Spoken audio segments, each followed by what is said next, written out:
All right. Right now, a woman. it is time for This Week in the Lakeville Journal. And speaking of women, in the other studio we have Cynthia and Ann. Good morning. Good morning. We're very likable. Yes, and speaking of women, we've got the boss, Janet Manco. Good morning. I'm glad you didn't say nasty. She's likable too. Very likable. You're all likable. I'm the only one who relishes in my inner. Jill relishes Okay. You should run for president. being. I'm a woman. She beat Right? up. Yeah. She beat up the good witch Glinda. Okay, here we go. I didn't. All I right. just contained her. That's right. It is time for a look at the paper, and yes, there's lots of green in the paper. There certainly is. Coming up. You can't do that. Forget about it. I know, I do the worst accents. Yes, we're coming up on corned beef and cabbage season, and of course, St. Patrick's Day is March 17th, the day that we honor Patrick Sullivan, our beloved reporter. St. Patrick of the Lakeville Journal, that's right. And Marshall and I, of course, are in the same wavelength on the coming of spring, which we're both like, We'll see spring in May, like we'll we see always spring do. when it actually gets here. Yeah. All right. Big well, snow still coming. That's right. We'll start off with a salute to sports, and that is the great run for the Lady Mountaineers. And then you've got the firefighter on the slopes at Mohawk Mountain, the Special Olympics. Was it the Penguin Plunge? Was that the Penguin Plunge that raised like $70,000? $80,000. Yeah, so the Lady Mountaineers, I'm not going to call them the Lady Mountaineers. They're Mountaineers. The women's basketball team at Housatonic Valley Regional High School. Can't even call them Mountainettes. Yeah, no, because you know what? They rock. I'm and in they're trouble. Me too. They're a really good team over at that high school, regardless of gender. And they did a great job this season and finally lost in the state tournament to Trinity last Tuesday. But we're so proud of them. And when you see the photos that Tom Brown has been taking of them through the postseason, unbelievable, the ferocity and determination on the faces of these athletes. All right, congratulations to them and all the athletes at Housatonic Valley Regional High School, as a matter of fact, and all the students, as a matter of fact. That's right, and the hockey team too, who did a phenomenal job this year. All right. And Bernie Drew did the funny headline on the other sports and in less conventional sports news. So and of course we have those on the inside, but every year, Mohawk Mountain invites the firefighters to come in their turnout gear and ski down the mountain holding onto a hose. And several teams came out, and we have some nice pictures of that from Tom Brown. And Little Scrappy, I think it was Middletown, was the winner this year. It says on page 10. Let me see. The winner was Morris. Morris. All right. As we continue on looking at the front page, students adapt to a new grade system. What I really like is, I read down further in the story, Streever said that this year's 9th and 10th grade students are familiar with the NYP system, which accounts for far fewer NYP grades in some of the areas. Some seniors who are taking courses they do not need for graduation have NYP grades. And I laugh because when I was a senior, back then we had game it like that, yeah. We had credits. You had the total amount of credits you needed to pass. Right. I had mine. So, I mean, like senior year was like industrial arts. I did all these things. Typing. Well, that takes some strategic thinking on the part of the student to be able to look ahead 4 years and kind of say, like, let me just get everything out of the way, and to do that and just knuckle down. And then there are students who maybe are not thinking or have, for whatever reasons, not been able to organize their schedules over the course of the 4 years like that, and are, struggling through really hard courses in their senior year where their classmates are being pranky. Yes, all right. We'll see if there's a big prank this year. Sometimes there is, sometimes there isn't. All right. There'll be a prank, but it's just a question of how big. Let's just hope it doesn't involve Abe Lincoln. Oh, I don't think that anybody would do that now that he's in class. A simpler way to tell what kind of tree it is. I like this story. Patrick was surprised that there was a huge turnout for this talk, but I was not, because I think everybody's wandering around here. People seem to love to hike, like Ann Day, and are walking through the woods, and what else is there to do while you're walking through the woods than to go like, that's a pretty tree, I wonder what it is. So I think we all know the basic maple and oak if we've lived here for more than a year. But it was, and usually when I look at tree identification books, they give me no information. They're like the bark and the this and the that, and I can never figure it out. So this was a talk by a guy who's got a different system that looks more at the top up and kind of says, here's an easier way to look at trees. I've just never been good. When I worked, ran WHVW, I was sitting in the front office once, and there was a big green thing that we had. And somebody said to me, You know, that's a tree, right? what's the name of that plant? And I looked at her, so I said, Mitchell. I had no idea. Percy. No idea. Wrong Audrey. person. That's right. Because my dad's system, he's always like, what kind of flower is that? It's yellow. It's a yellow flower. That's what it is. All right, and this is a story that's a great story that you follow each year, and that is the Student Achievement Awards that are done. This year, Me Too has struck women in every position. Yes, so it used to be, I feel like it wasn't that long ago that they had a boy and a girl from each school. That's right. But there have been cutbacks in the awards, and so there's only one award given each year. And I don't think it comes as a huge surprise to people that there's some really, in addition to there being some outstanding female athletes in the region, there are also some really outstanding female academics, and often they are both. And we have some really wonderful women on our schools page from the 8th grade schools in the Region 1 School District, and also 2 from the high school. And so we'll talk about those when we get to them, too. All right, and we'll move on to Nature's Notebook, Shimmering Prisms and Points. This is kind of interesting. And even Tim Abbott, who's such a nature watcher, said he'd never seen these sundogs before, and he describes what they are. They're essentially they're almost like a rainbow in the sense that they're this sort of mystical environmental thing that happens and is quite beautiful. So he explains how to recognize them and what causes them. And I guess they're fairly rare, because if Tim's never seen one, that means they don't happen that much. All right, let's move on to the inside end. To baby animals. Well, I was going to say this would pets know best, or animals know best, because you've got owls, you've got otters, and a baby goat. And so we're waiting for we're waiting for some photos from Elvia Genu at Weetog Farm, which Ann Day alerted me to. They had their first new babies born, I think, last week, and so Elvia, who takes fantastic photos, will send some in of her new babies. And we were over at Housatonic yesterday, and their babies are due much later, I think closer to May. But as we know, the Lakeville Journal does love to run those baby animals on A1. So keep All right, and right below those animals, Rip Van Winkle opens tonight and runs into the weekend at the Burgess Auditorium, named after a former chairman of the Board of Education, but not the first. Back in '09. Right, no, in the 30s, right? And and one of the and I learned he was not the first chairman of the board. That was Sam Eddy. Yeah. Because somebody had sent us in a notice and saying, well, something's happening in the Brown Auditorium, and I said to Marshall, what's the Brown? I actually asked a bunch of people, and everybody said there's no Brown Auditorium, it's called the Burgess Auditorium. Burgess, yeah. Although the person who said it sticks by that and says, no, it's always called the Brown Auditorium.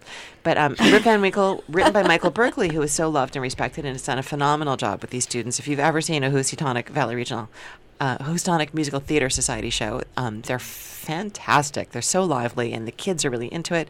And Michael has a gift for figuring out what the hidden skill is of each child and bringing it out. So you get these beautiful young high school girls who are great dancers, and beautiful young high school boys who are great dancers, and they're singers, and they're funny, and he just recognizes what their talent is, and he brings it out. So this is a play that he wrote, a musical that he wrote. It's something that's the play That he's was Ray been working Roderick. on for longer than Rip Van Winkle slept. Right. He's been working on it for over 20 years. And it's regionally appropriate, of course, to the Hudson Valley. Yeah. And a beautiful photo of Hope Fitting, Janet's daughter's really close friend, and who's recently married to the very handsome That's Mike Fitting's daughter. Diverse. Right, Mike and Mindy Fitting's daughter. And we all said they're going on a honeymoon, but they're living in Oahu, Hawaii. So it's like, where are they going on their honeymoon then? Cleveland, yeah. Yeah. Probably someplace where they're Pittsburgh. skiing. Yeah. Right. You're right. Yeah. I know Hope. No, she won't do that. All right. And a story out of Cornwall. Stop sign replaces a yield on the 45-7 corridor. And so that's actually an important story, because whether or not you even know where Cornwall is, you're probably going to run through that 45-7 corner, actually where Janet and I were just yesterday. And that's on the road down toward Kent, and it leads you up toward Warren and the new Warren General Store, which we also visited yesterday, this beautiful little coffee and sandwich shop. But so there's always been a yield sign there, I believe, as you're coming down the hill toward Route 7. So that's going to become a full stop now. All right. Nice picture of the Housatonic Youth Service Bureau Executive Director.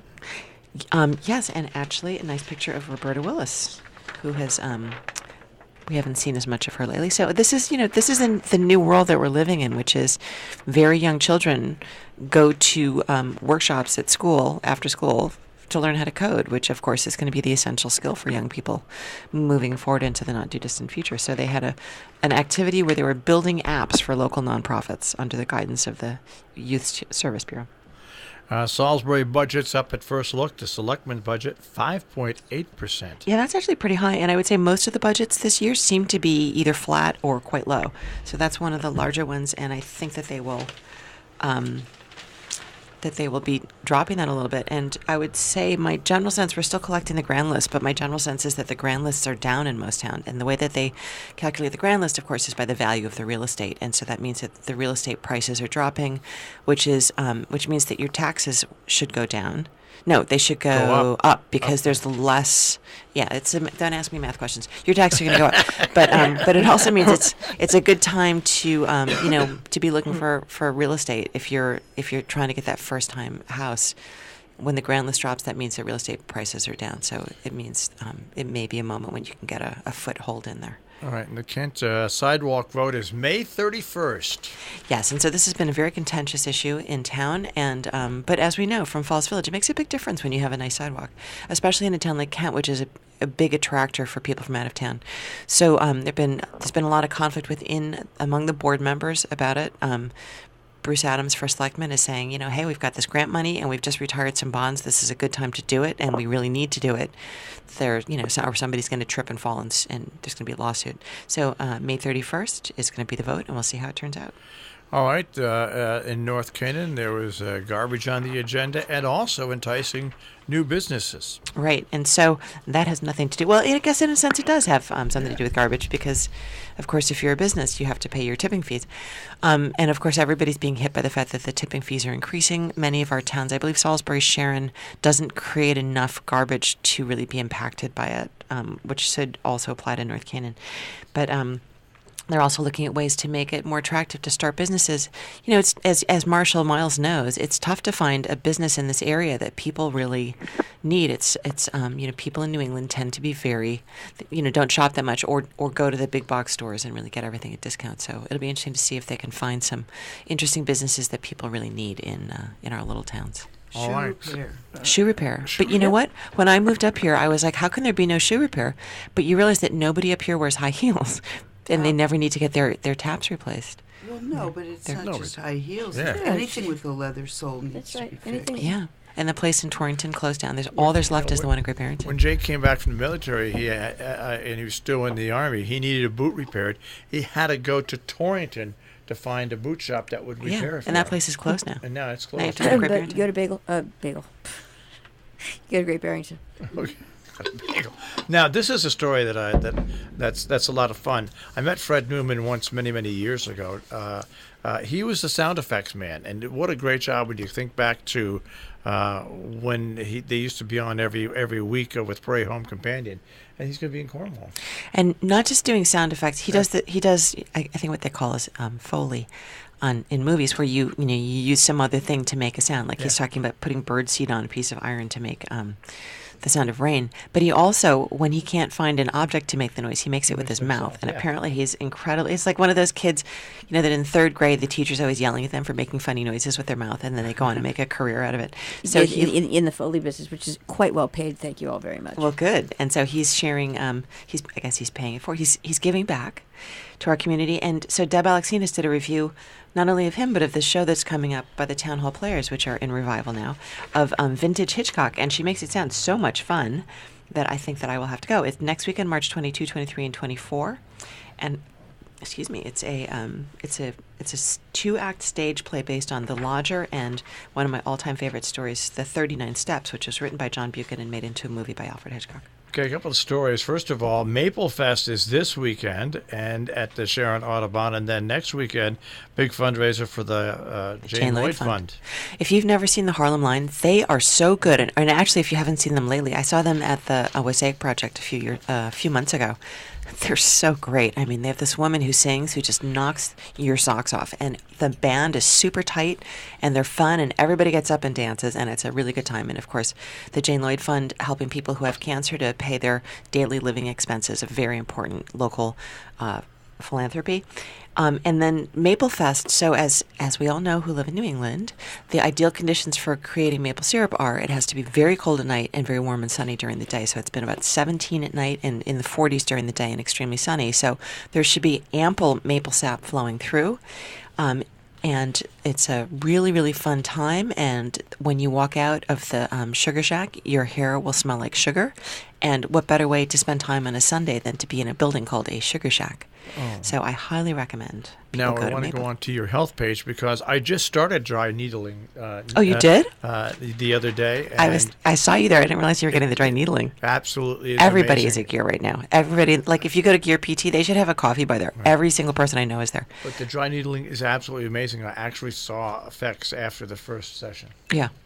It's great. And Mike Mancini does it, and James, the other therapist, does it.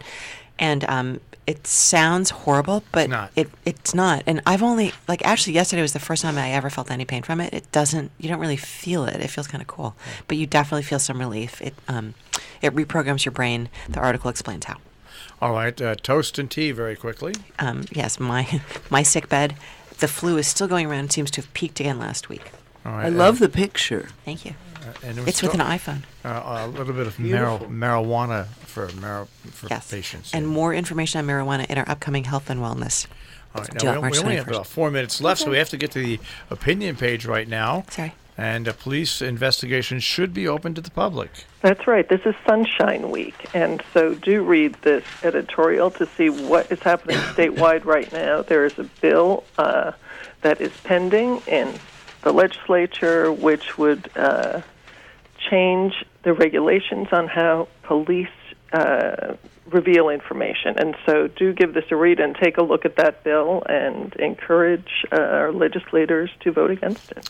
And lots of letters, actually, this week as well. Yes, we have from the 21st Century Fund, we have a couple of letters thanking the Interlaken for support, Dave Beresdorfer, and we have Nancy Heggie Martin, who we have photos from their Code for a Cause event, and she's thanking the people involved with that. And we have Denise George, the interim president for Sharon Hospital, talking about what the hospital will be doing for the community on a continuing basis. And an interesting one from Harvey, Rosen, and Sharon about the Green Book, and that there was a listing in Sharon in the 61 to 64 Green Book, which he actually said he picked up at the New York Historical Society. And so if anybody has further information on that, we'd love to hear more about it.